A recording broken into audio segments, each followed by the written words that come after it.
สลาแตกโลดสลาครึ่งบ่ได้ได้ใหม่มันบิดแห้งต้องอาศัยใหม่ในครึ่งเข้าใจจังซี่เนาะบัดเฮาใส่สลาไปเว้ากันอยู่หั่นในบ่พอยามรถมันนะ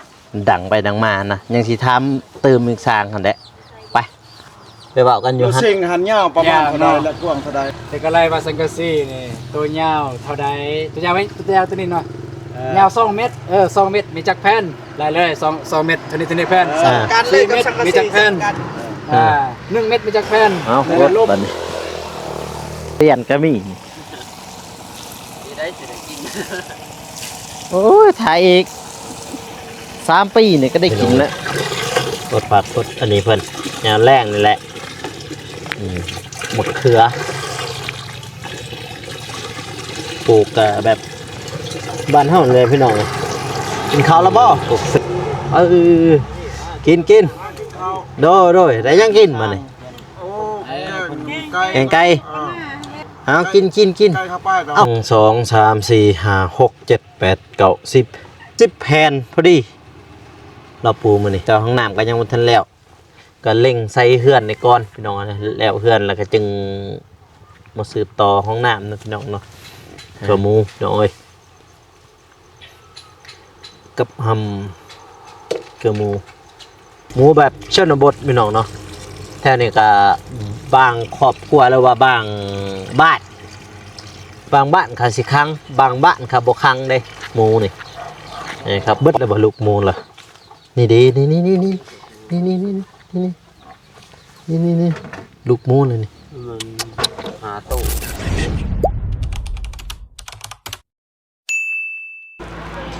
เปิดภาพมาก็ยังอยู่บ้านน้องหน่อยคือเก่าคือเดิมเนาะพ่อแม่พี่น้องเนาะหลังจากที่ว่าสร้างเพิ่นได้อัปเดตหรือว่าได้เฮ็ดเฮือนก็จักแล้วหรือบ่แล้วบ่ฮู้พี่น้องให้เพิ่นปูเป็นยังสิไปเบิ่งอีกตื่มเนาะพ่อแม่พี่น้องเนาะตอนนี้ก็เป็นเวลาประมาณอยู่5 โมงนะพี่น้องเนาะ5 โมงแรงหรือว่า5 โมงเย็นนั่นเองนะพี่น้องเนาะเพิ่นก็น่าจะเลิกแล้วพี่น้องเลิกงานเลิกมองที่ทำงานนะพี่น้องเกี่ยมพักผ่อนแล้วก็เกี่ยม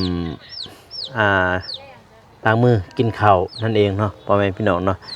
ทางสร้างเพิ่นน่าจะพักผ่อนแล้วพี่น้องเนาะเพราะว่าเพิ่นก็เฮ็ดเบิดมื้อนี้พี่น้องเนาะตั้งแต่เริ่มมันแรกพี่น้องเลยตั้งแต่เบาโกมาแต่เช้าเลยก็ว่าสิเช้านี่ก็บ่เช้าพี่น้องเนาะประมาณตีถึงเที่ยงนั่นแหละเบาโกมาเนาะพ่อแม่พี่น้องเนาะก่อนอื่นมัดกับสบายดีเด้อพ่อแม่พี่น้องเนาะบ่ว่าสิอยู่ภายในหรือว่าต่างประเทศก็ยินดีต้อนรับเข้าสู่ช่องเบาโกชนบทสปปลาวพี่น้องเนาะก็ใส่หมวกเบาตูนพี่น้องมื้อนี้ก็แปลกหน้าแปลกตาในจักน้อยนึงเนาะพี่น้องเนาะก็แบบว่ามันหนาวขนาดมันเย็นพี่น้องท่านนี้เนาะเพราะว่าเบาเจ็บเบาตูนเพิ่นก็มาแล้วพี่น้องมาแล้วจากบ้านแบงนะพี่น้องเพิ่นมาแล้วก็ทางเบากูก็สิเดี๋ยวก็สิได้ปรึกษากับเบาเจ็บเบาตูนเพิ่นเนาะพี่น้องแล้วก็เรื่องสังสีแล้วก็เรื่องไม้สละสิเอาไม้สละบ่หรือว่าสิเอาไม้แป้นก็ต้องได้ปรึกษาทางทีมงานนะพี่น้องเนาะอันยังเฮ็ดกินนี่แหละพี่น้องเอ้ยสบายดีบ่ซ่าลงแล้วบ่หิบเนี่ยลงแล้วบ่ลงแล้วลงถ้าฮอดประมาณ25เลยจากนั้นก็ต่อของเจ้าเลยถ้าคันบอกกันลงเลยก็ได้กี่กระทายน้ำกันนี่เลยพี่น้องเอ้ยเนาะเบานุ่งเพิ่นบ่ได้มามื้อนี้พี่น้องเนาะมีเบาเจ็บเบาตูนเพิ่นมาเนาะพี่น้องเนาะตอนนี้ยังน่าจะแม่นเฮ็ดกินเฮ็ดหยังนี่แหละพี่น้องเดี๋ยวเข้าไปถึงไปอยู่ไว้บ่ไปบอกนะเบิ่งหันว่าข่อยสิเข้าไปจะเข้าไปทายทั้งนั้น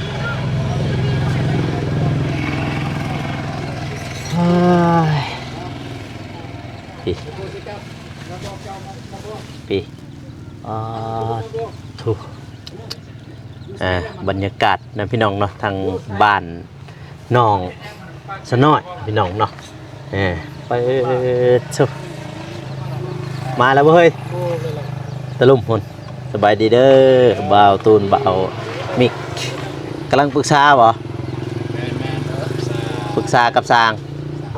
ถามมันปรึกษากับถามลิ้น ฮะ ถามลิ้น ทำลินทำได้เหรอวะเนี่ย ถามกะนะ ถามกะ กะว่าก าวาจังไหน กะว่าสมมุติเฮามีสมซะ คื ส อ มมุติเฮามีนี่ตัวนี้เท่าใดสินะ ปรึกษาแล้วว่าเรื่องสังกะสีครับพอเจ็บ สังกะสีบ่ทันอันนั้นวันนี้ความประมาณ8แอมป์มันประมาณ200 แอนแอมบ่เว้าก็ได้ อืม สังกะสีให้ไอ้3คนไล่ก็ เอาจังซี่เนาะก็คือ ตอนนี้ทางยังตันลังบ่ แม่น แสดงว่าบ่ทันแล้วเนาะ มื้ออื่นมื้อ โอ้ อื่น ใส่เลยปันลมพุ่น ใส่เรียบร้อย บ่แม่นไม้คัดตัวนั้นยันอันนั้นสลาแตก อ๋อ แล้วบ่คัดได้ไม้แล้วมันบิดมันเบี้ยวเด้เฮาบ่คัดไว้เนี่ยตอกสลาแตกโลด สลาครึ่งบ่ได้เด้ไม้มันบิดแห้งต้องอาศัยไม้ในครึ่งเข้าใจบ่บัดเฮาใส่สลามันบ่มีผลกระทบ อัน หยัง อันจังซี่เนาะเฮาไปเว้ากันอยู่หั่นในบ่พออย่ามันรถมันนะมันดังไปดังมานะยังสิถามเติมอีกสร้างหั่นแหละไปเว้ากันอยู่ รู้ หั่น สิ่งหันยาวประมาณเท่าใดและกว้างเท่าใด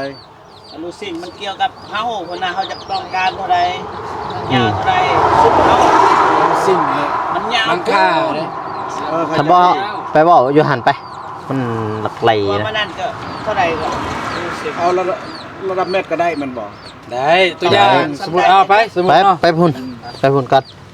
เอากันก็ได้อยู่ซุเอาน้องน้อยน้องอันนั้นมานี่ก่อนก็ได้พี่ประตูนมาเห็นนี่มันจะได้เห็นเฮือนเห็นซ่านนะ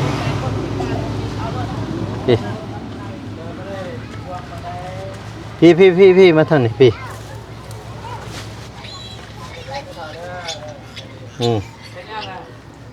เลี้ยงงูบ่ พี่มันอยู่นี่พี่มันจะได้เห็นเฮือนเห็นซ่านนะ ร้ายบ่ พี่เฮือน มาเป็นแต่มื้ออื่นแล้ว จองเด้อคนหนึงเด้อ พี่ยืนอยู่นี่มันจะได้เห็นเฮือนเห็นซ่าน มื้ออื่นสิแตกรายงานมื้ออื่นเด้อ แทกอันนั้นบ่ แม่นอันนี้บ่ทันได้แทกว่าเท่าไรความยาวหลังคาหั่น อืม บัดนี้คันว่าเอาแมทก็สิไล่ให้มันเต็มมันจะง่าย อ๋อ เออ ใช่ละบ่เจ็บได้ไปใช่ละ ตัวอย่างเนาะแต่ก็ไล่ว่าสังกะสีนี่ตัวยาวเท่าใดตัวยาวไว้ตัวยาวตัวนี้เนาะยาว2เมตร2เมตรมีจักแผ่นไล่เลย2เมตรเท่านี้แผ่น การเลยกับสังกะ มี สี จักแผ่น1เมตรมีจักแผ่นแล้วก็ลบ ในนั่นแหละ แม่นลบ2เมตรมีจักแผ่น1เมตรมีจักแผ่น คอยสิแทกเฮือนใหญ่ก่อน แม่น เฮือนใหญ่แล้วก็กระแทกมุก2อันนี้จุดรายการนะพวกเจ้าแล้วมุกบัดนี้ตัว CIA เขาจดให้พวกเจ้าแล้ว อันนั้นมันขึ้นกับไอ้สร้างเลยว่าเท่าใดไม่แต่ว่าส่งข้อมูลให้เฮา แม่น เอาชี้เฮ็ดเอง มันนี่งบทั้งบ่เจ็บเลย มีอยู่ ประมาณ มี รวมเลยว่าเพิ่นว่ามีแต่สังกะสีเนาะรวมมีแต่สังกะสีบ่เพิ่นสิให้หั่นนะ ได้ จึงสิได้ฮู้สิได้กะอันนะว่าแสดงว่าเพิ่นรับแม่นว่าสังกะสีเนาะ ได้ แต่ว่าสังกะสีเนี่ยมันเป็นสังกะสีอันนั้น อลูซิง อลูซิงหั่น ได้มันแน่นนะ มันเป็นโยมนะมันบ่มีหยัง ได้ เนาะวันนี้เฮาสิได้ปรึกษากันในตัวเรื่องไม้แป้นเฮาสิเอาไม้แป้นบ่ไม้แป้นปูบ่หรือว่าไม้สละ ไม่เป็นปูนี่ต้องปูไม่แป้นนี่แหละก่อน ปูนี่พอแล้ว ปูนี่พอแล้วยังแอมนี่ยังแอม แล้วแต่แอบ อืม ก็ฟังเบิ่งก็ถ่ายคลิปบางที FC เขาจะซอยลายทาง แอมยังบ่มีที่เหลือใช่ไหม ยังบ่ ยังแอมนี่ยังบ่ทันมี โดย แอมกับลูกตั้งกับวงกบประตูแล้วยัง ก็ยังบ่ทันมีเลย แม่น มันกบบ้านกันยังเนาะ บ่มีนะใหม่แล้วบ่มีเลย สิยังเบิดแล้วนี่ แสดงว่า แสดงมีตัวนี้มีแต่ แต่ไม่ แอ ปู ม พืชแปดปูพืช เป็นปูพืช แค่นั้นบ่มีเลย บ่มี โอเคเข้าใจแล้ว ก็ไม่ได้ว่าให้ทางพ่อหั่นตัดหลังคาเรียบร้อย แล้วก็มันไล่คืนว่า แม่น มันไหล เบื้องนี้เท่าใดยาวเท่าใดจากแผ่นเบื้องนี้เท่าใดวันนั้นเท่าใด ไล่ให้มันเต็มเลยเนาะ เต็มเลย เนาะ เต็มแมทเลย เต็มแมทสิไล่ให้เด้อมันเต็มแมทมันไล่ง่าย ไล่เต็มเม็ดจึงไล่ง่ายนะ เออ ประมาณนั้นนั่นแหละ เดี๋ยวเกียมไปกินข้าวแล้วนี่ก็เลิกเวียกแล้ว งานบัด แล้วก็แจ้งบาดเจ็บก็ได้ เท่านั้นแหละเด้อ เด้อ สิกลับบ่ถึงโน่นบ่ แม่นขึ้นบ่นอนจุฬาสิ ถึงลาบ่ เป็นล่ะอ๋อเพิ่นสิกินข้าวด้วยเนาะ แม่น แล้วอะไรเฮ็ดกิน บ่มีบ่ แม่นเอาตุ้มมี ได้ซื้อบ่ ซื้อน้องใหม่กำลังไปซื้อ ไปถ่ายไผอยู่หั่นเมื่อกี้นี่ น้องลอยไปหาน้องลอยไปหาแม่เท่าแล้วก็ไปหาน้องสุดา สุดาสุกดา สุดา สุกดาได้จะคลิปกัน คลิปเดียวคลิปเดียวเลยเขาต่อกันเลยเป็นคลิปเดียว อ๋อมาท่านบ่มื้อเช้านี่แม่พิมพ์เพิ่นเมื่อครับ ทันเอา ทันบ่ ไม่แต่6 โมง จักโมงเพิ่นออกเมื่อมัน7โมงบ่ เจ้าบ่ไป บ่เราเมื่อน่ะมัน7โมงบ่ แม่น7 โมง แต่เพราะว่า 7 โมงเลย เฉพาะบ่ มา ทั จะ น เดือ2 สาวมาผู้บ่าวบ่โอ้ยเนาะเอาที่บ่แม่นก็ยับออกบ่มิกยับออกบ่มิกนะ จะเอาไปใส่ ยับออกนะเฮานะ ว่าให้น้องใหม่เพิ่นไปต้มมีนะ เออ ให้น้องใหม่ มันตกแล้วบ่ ก็มีแล้วกันน้องหน่อยพดพักเด้อ เลย พดพักกะให้น้องไม้ไปต้มมีก็ได้ ไปน้องใหม่ อ่า ไปบ่ให้อยู่นํกันนะจะเป็นแบบนี้ เนาะยืนนำกันบ่ได้พดพักไปโอ้ชุจักนานนี่เฮ้ยจุเฮ้ยไปรถพักพี่น้องเอ้ยกะว่าจักซัวจักบัวเพิ่นแล้วบ่ฮู้โอ้โหซบ่มิกบ่ใส่เดี๋ยวจะเบิ่ง จับกล่อง เอาอันนั้นออกเลยผ่านอย่ามันถึกตีนเนี่ย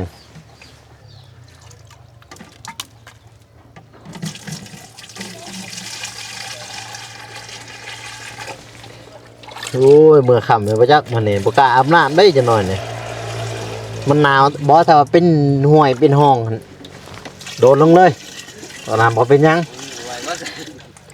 มีดอกมีก็เย็นจวดแบบสิเพราะว่าทางบ้านบาโกมันเย็นพี่น้องทางนั้น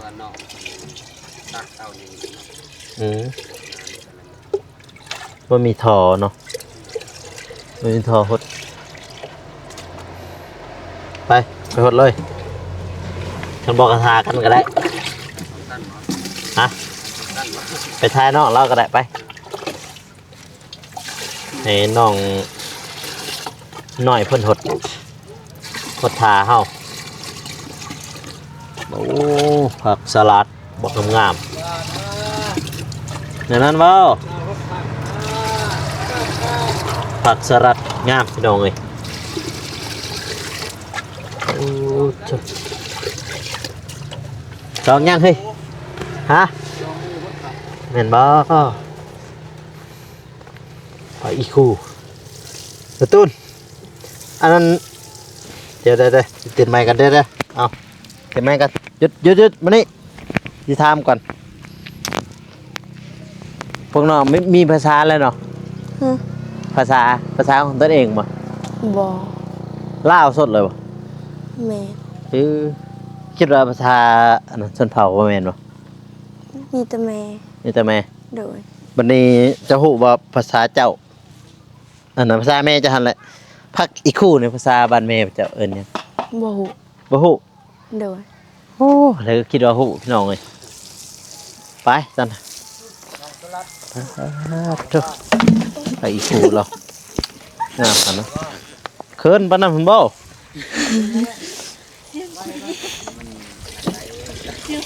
้ยอย่าเว้า ไม่ถูกบ่ไป เว้า อีช่างล้างถ้วยเอาล้าง2ถ้วยก็ล้างโอ้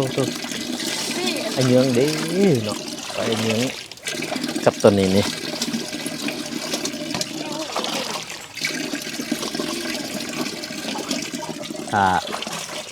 เพื่อนนี้ใกล้ๆเป็นสีสำเร็จแล้วเพื่อนเจ้านี่มีเปอร์เซ็นต์เลยตั้งตีกับแต่ทางพนูมันหนาวแท้อาบบ่นะแมลงนี่น้องน้อยอาบบ่นะแมลงนี่ อาบ เห็นเด้อตัวคอยอย่าตัวคอยเด้อเอาตักตัวนี้นี่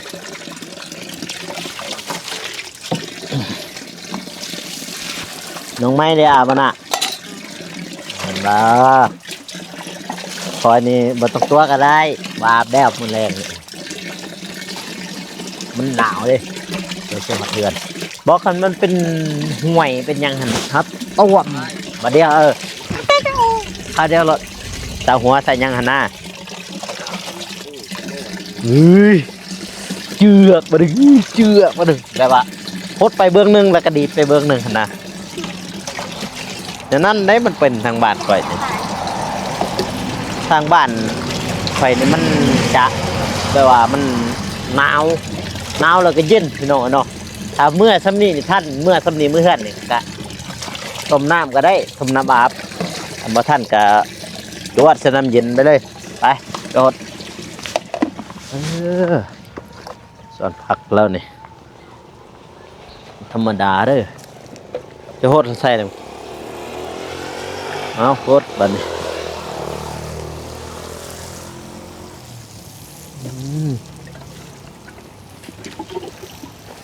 หมากทุเรียนก็มีโอ้ยถ่ายอีก3 ปีเนี่ยก็ได้กินแล้ว3 ปี4 ปีกว่าแล้วเฮ้ยประมาณ4-5บนได้ทำไง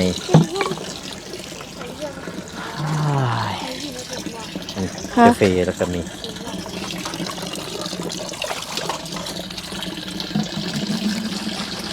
สิต้มมีกูบ่าวว่าฮะบ่อีกเจ้าต่อคอยต้มมีให้กูบ่าวเก็บไม่เคยจำโอ้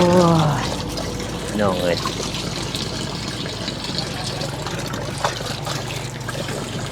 แบบว่าเย็นแห้งเลยน้องกินเองอากาศเย็น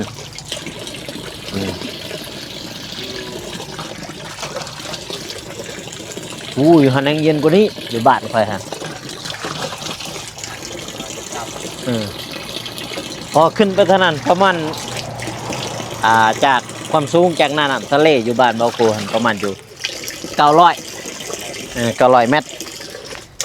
ถ้าว่าที่ขึ้นไปตัวเมืองปากซองหันเลยหันน่าจะสูงกว่านั้นนะอยู่นี่หัน500อยู่นี่เห็นแม่นว่า500เลย400ต่อหน้าจอมันหัน400เท่าไหร่496 เมตรหน่อยบัดไปท่าแต้งอีก500มาเบิ่งมาสับแต่จะขึ้นไปเริ่มสูงขึ้นมามันจะเย็นนะเนาะบางนี้พวกใหม่ล่ม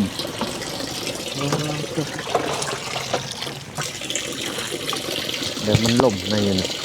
มันเย็นแห้งขึ้นไปดักจึงอีกแห้งหนาวคักขนาดคนทั้งล่มที่ทั้งนั้น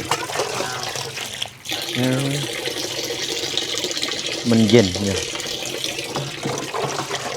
ต่างคนยังกินข้าวมันจะแมนไปรุยเดี๋ยวเริ่มเกิดจะนี่เห็นบ่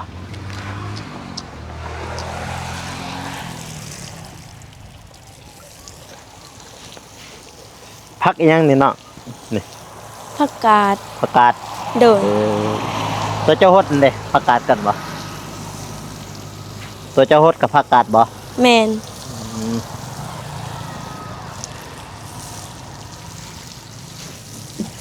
ในเมื่อก่อนพี่น้องเลยเนาะเราโกเคยไปถ่ายวิธีชนบทเนาะพี่น้องเนาะเดี๋ยวไปเบิ่งทางสร้างมันกินข้าวกินน้ำก่อนน้องเลยบรรยากาศยามแรงคักครับกินข้าวแล้วบ่กินโดยได้ยังกินมาเนี่ยแกงไก่อ๋อโดย ช่วยช่าง เอากิน ไก่เข้าไปก่อน เอ้าไม่ใช่เบิดเลยเคยเห็นเธอ3 คนเนี่ย น้ำ พ ผ อ ส แล้ว ม พวกนั้นมันพวกอันลูกน้องของกันนั่นลูกเจ็บได้2 คนเพราะว่าลูกเจ็บจะรู้ครับผู้ชอบ 2 คนเหรอ ก็จ้างเพิ่มช่วย อ๋อบ่เจ็บบ่จัก เจ็บจัง อ๋อ เพิ่นให้ก่อนฮะขอหาเพิ่นให้ เออ แม่พี่น้องเฮานี่คันมันแลปึ๊บงงปู่แหละเพิ่นก็จบได้เพิ่นพักได้ลูกเอ้ อ๋ ย อ มีหยัง โดย สืบต่อใหม่ก็ ตามสบายเลยกินเลย กิน มาพี่กินน้ำกันได้ลูก โดยยังฮด ช่วย อันนั้นอยู่ เออ มีเวียกมีงานทางเฮือนเพิ่นอีก โดย 1 2มาเพิ่นก็โซ่อยู่พักพื้นอีกจักทิศช่องทิศนะ อืม ปวดเองก่อน แต่ถ้าว่าปีหยังคันว่าลูกเต้าก็คิดว่าอ มั ยาน ก มี ช่ ปี วย กว่า พ่อ อัน เนาะ นั้นอีก โดย การสร้างบ่หั่นนะทางลูกสิคอยพ่อสิคอยลุ่มน้ำลูกน้ำเชียว แต่ว่า2คนมันเมื่อแล้วเนาะ เมื่อแล้ว อ๋อ นั่นน่ะนะ นี่ นี่ก็เพิ่นช่วยซื่อๆดอกคุณนี่แต่ว่าบ่ได้มันลูก จ้ะ แล้วนะผู้ใหญ่ใจบุญเพิ่นช่วยแล้วเงินล้านหนึง อ๋อ ในช่วยนี้เพราะว่าเพิ่นสู้ได้หน้าสร้างเพิ่นออกแบบเป็น ได้อ๋อ เป็นหยังหั่นนะ อืม จบเคหาว่าซะ ได้ การเฮ็ดเพิ่น เอากินข้าวเลยซั่นน่ะ อ้าว กิน เอานำกันติ กินกำลังไปฮดพักกับสาวน้อยเพิ่นนั่นโดย อันนี้กินน้ำลูก อ่า เต้า กินสองคนเพิ่นอ่ะหมดแล้วบ่ทางนั้นอ้ายสร้างเพิ่นกินข้าวยำแรงนะพี่น้องเนาะเพราะว่ามื้อนี้ก็ได้ซื้อไก่ให้เพิ่นตัวหนึง ให้สาวน้อยแล้วก็แม่เพิ่นเฮ็ดกินนั่นแหละจากสาวน้อยจากสาวไม้เลยเฮ็ดกินนะพี่น้องบ่เจอคือกันแหละสองคนน่ะอยู่ในสองคนนั่นแหละป๊าดโธ่น้ำก็เพื่อสิเต็มมันแบบว่าเฮือนเรามันติดทางถนนพี่น้องนี่เห็นป่ะติดข้างถนนเลยยังมีปั๊มเล็กๆพี่น้องเห็นขนาดปั๊มน้ำมันเพิ่นรถแล่นก็ขึ้นกับบ่ค่อยดอกฮดแล้วบ่อย่างนั้นฮดแล้วบ่ยังบ่อ๋อแล้วว่าฮดแหละทาคอยพุ่นน่ะเอาอีกคู่บัดอยู่ในปูพังยังอยู่นี่นั่นนี่ฮะ บ่ฮู้ ฮู้ บ่ฮู้ อ้าวคือว่าปลูกนำกันมื้อนั้นบ่แม่นบ่ บ่ แม่นบ่ว่าเนาะแนวนั้นได้มันเป็นนี่ปักอีกคู่ปักบัวประกาศหลายปักอีกคู่แล้วก็คักอยู่ก็พอได้กินนั่นแหละพี่น้องเอ้ยเนาะอยู่บ้านแล้วนี่ตะเวนกำลังสิตกดินนี่ยังบ่ทันได้เมื่อเทื่อนยังบ่ทันเมื่อเฮือนซ้ำพี่แต่ว่ากองล่างแล้วก็สูงนะหันเบิ่งแต่นั่นกองล่างแล้วก็สูงเติบแปลว่าพอได้นั่งอยู่กองล่างหั่นน่ะแม่นเพราะทางนี้มันหอนเด้แต่ว่าน่าจะแม่นอยู่2ห้องห้องซะน้อยนี่แล้วก็ห้องสมัยมันอยู่นำกันเลย แล้วก็ห้องพ่อแม่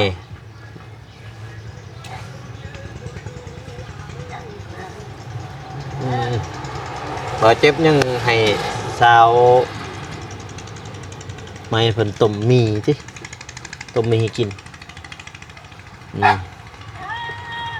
น้องเอายังเกลือหมูบ่จะเอายังเกลือหมูแต่ละมื้อฮะ บางมื้อก็ห้าม บางมื้อก็ห้ำจะเกลือระบบหมูยังตีเล่จะหน่อยจะไปเกลือเลย มีเอาไว้เอ้าขึ้นน้ำหน่อยแท้ บ่ เปิดให้มันแห้งดิมันจะได้ทันการไง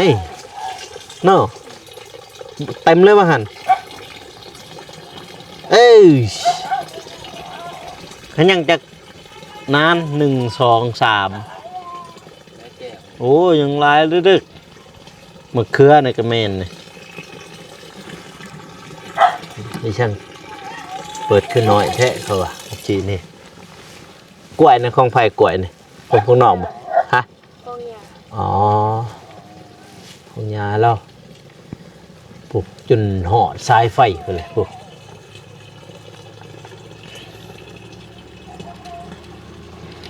แต่ว่าเบิ้งทางนี้นี่ซี่เบิ้งหันคือว่าบรรยากาศนี่ดีได้ทางนี้นี่แต่ดีอยู่แต่ว่ามันหนาวนี่มันเย็นนี่น้องเอ้ย ดีหนาวดีจนนั้นน่ะโจ้บัดซักเครื่องกันอยู่นี่คือกันบ่อ๋อซักเครื่องซักของคืออยู่นี่พี่น้องเอ้ย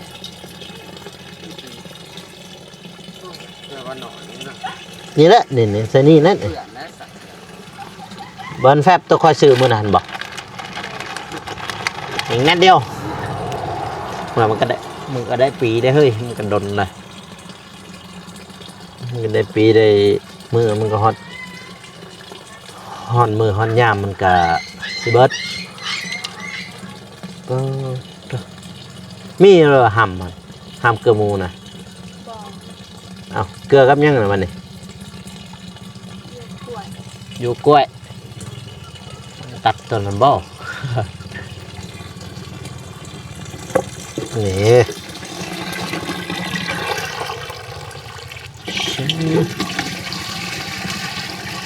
เอาเบิ้งอันหนึ่งครับ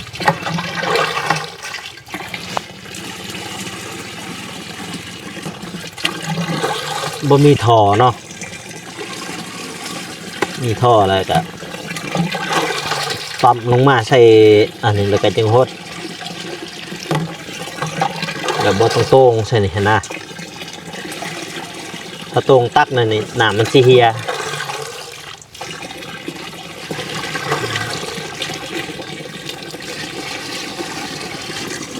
กดครับธรรมดาพี่น้องเลยกดปัดกดอันนี้เพิ่นงานแรงนี่แหละหมดเครือปลูกแบบบ้านเฮาเลยพี่น้องมีกาแฟกันแน่แต่บ่ฮู้ว่ากาแฟบ้านเขานี่สิเกิดบ่ทางนี้ใช่แหละหมกถั่วจะเบิดแล้วบ่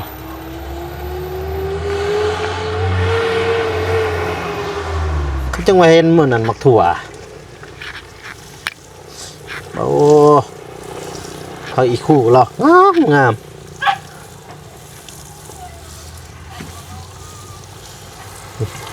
หมดเครือปลาจุ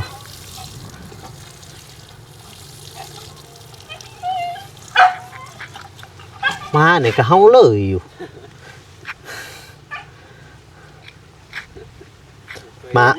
มาครั้งละบ่แบบมันอยากออกนะอยากออกเด้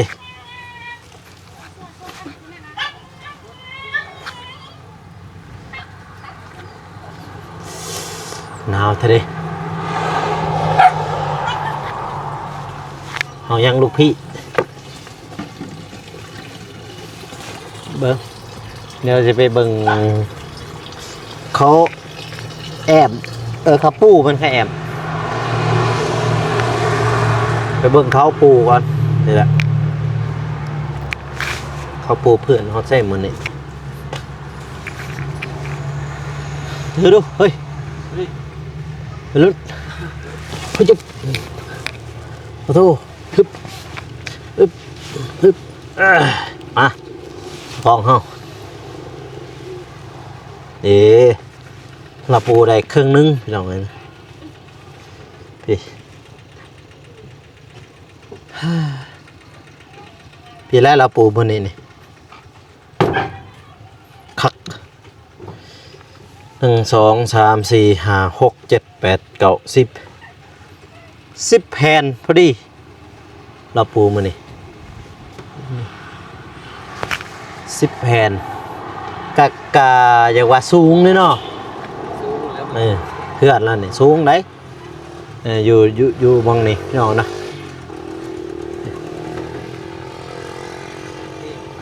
แต่ว่ายังบ่ทันได้แล้วที่ละตาหลังคานี่แม่นบ่ตามที่จะเบิ่งนี่แล้ววะยังติได้ขาวแล้วแล้วต่อมาแล้วมันยังอีกมื้อนี่ปิดปันลมปันซ้ายแล้วก็มุงเลยปันลมตัวนี้เนาะแบบนี้แต่ว่านี่เนาะใส่สังสีเลยแต่ว่ามื้อนี้ ทางสร้างเพิ่นแม่นว่าย้ายขาวในตะลังคานั่นแหละแล้วกับปูแป้นปูนี่เพิ่นว่าแป้นปูนี่น่าจะพออยู่พี่น้องเนาะแล้วก็สังกะสีนี่แม่นทางผู้ใหญ่ทางบ่าวเจ็บเพิ่นสิรับเนาะพี่น้องเนาะใช่แหละหมูล่ะไปเบิ่งหมูล่ะไปก็ยังบ่ทันเห็นได้หมูล่ะมีแต่ FC เพิ่นถ่ายมันอันนั้นเพิ่นถ่วงมามื้อน่ะไปเบิ่งหมูเช้าหน่อยแน่เพิ่นน่ะ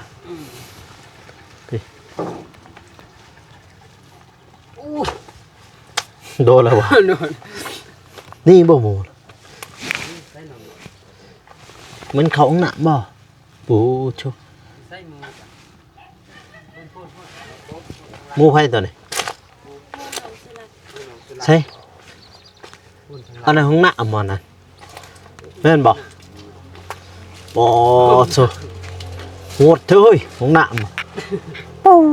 พอแล้วบ่เขาไก่เลยบ่เขาไปโรดนี่บ่หมูจ้ะตัวผู้ตัวแม่เกลือมันเลยติไปอีต้นมันเจ้ายังเกลือแต่ละมึงบ่ นี่บ่หำหำมัด เนาะนี่ต้นไปเบิ่งไปเบิ่งหำไป ให้ไปทำ แม่จาน นี่บ่หำ เกลือมันเลยอีต้นมันนี่ตัวเดียวอูดพี่ให้น้องละเกลือเลยซะว้าโธ่ใจต้นหมูนี่ก็ได้ตัวเดียวนะบ่ โดย ใส่หันเลยเวียดเลย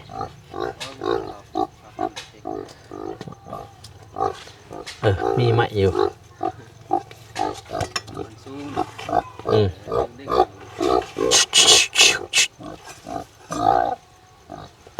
มื้อนั้นได้ลูกหมูบ่เคยเห็นมื้อน่ะแม่นบ่มือคอยท่วงจ้ะเบิดแล้วบ่เขาเอาชัวพี่กระหมูน้อยกับหำกระหมูอยากได้ลูกหมูหั่นเนาะพอกตำๆพุ่นติอย่ามันเหี่ยตัวเดียวคลอน้องน้อยเพิ่นเกลือหมูพี่น้องเอ้ยหมูแบบชนบทพี่น้องเนาะแถวนี้ก็บางครอบครัวแล้วว่าบางบ้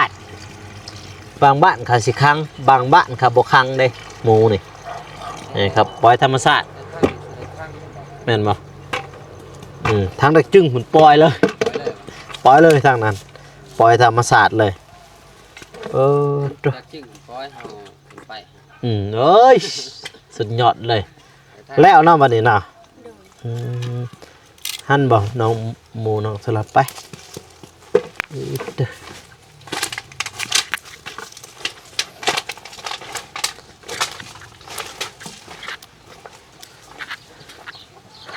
เบิดแล้วบ่ลูกหมูล่ะ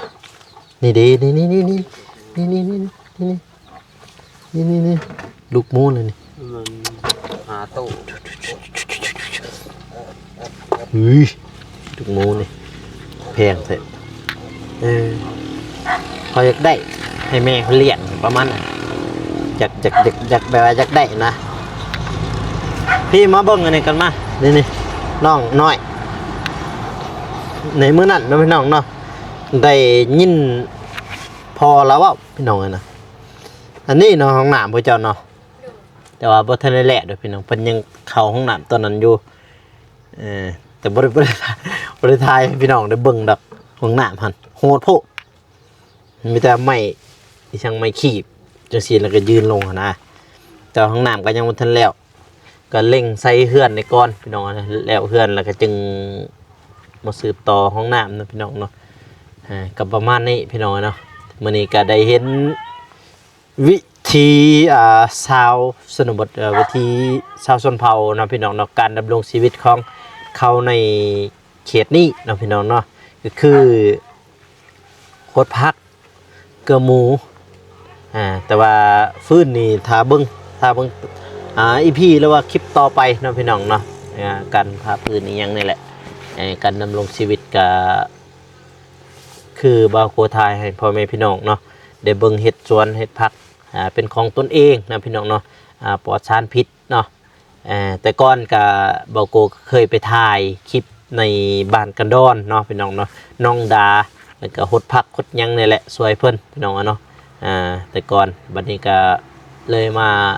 ซอยคือเก่าพี่น้องมาซอยเฮ็ดเทือนเฮ็ดซ่านพี่น้องเนาะก็ประมาณนี้บัดนี้ทางบาวโกเองก็สิได้จบคลิปเด้อพ่อแม่พี่น้องเนาะปะก่อนตัวนั้นบัดนี้ก็ทางบาวโกก็สิได้จบคลิปเด้อพ่อแม่พี่น้องเนาะก็อย่าลืมฝากกดไลค์กดติดตามเพื่อเป็นกำลังใจให้บาวโกเฮ็ดคลิปต่อๆไปแล้วก็ถ่ายวิถีชีวิตชาวบ้านแล้วก็ช่วยเหลือให้พ่อแม่พี่น้องเพิ่นได้เบิ่งได้ชมนํพี่น้องเนาะสำหรับคลิปนี้ขอกล่าวคำว่าสบายดีพี่น้องแล้วเจอกัน EP หน้าหรือว่าคลิปต่อไปของบาวโกเนาะพี่น้องเนาะสำหรับคลิปนี้บาวโกขอตัวลาไปก่อนพี่น้องบ๊ายบาย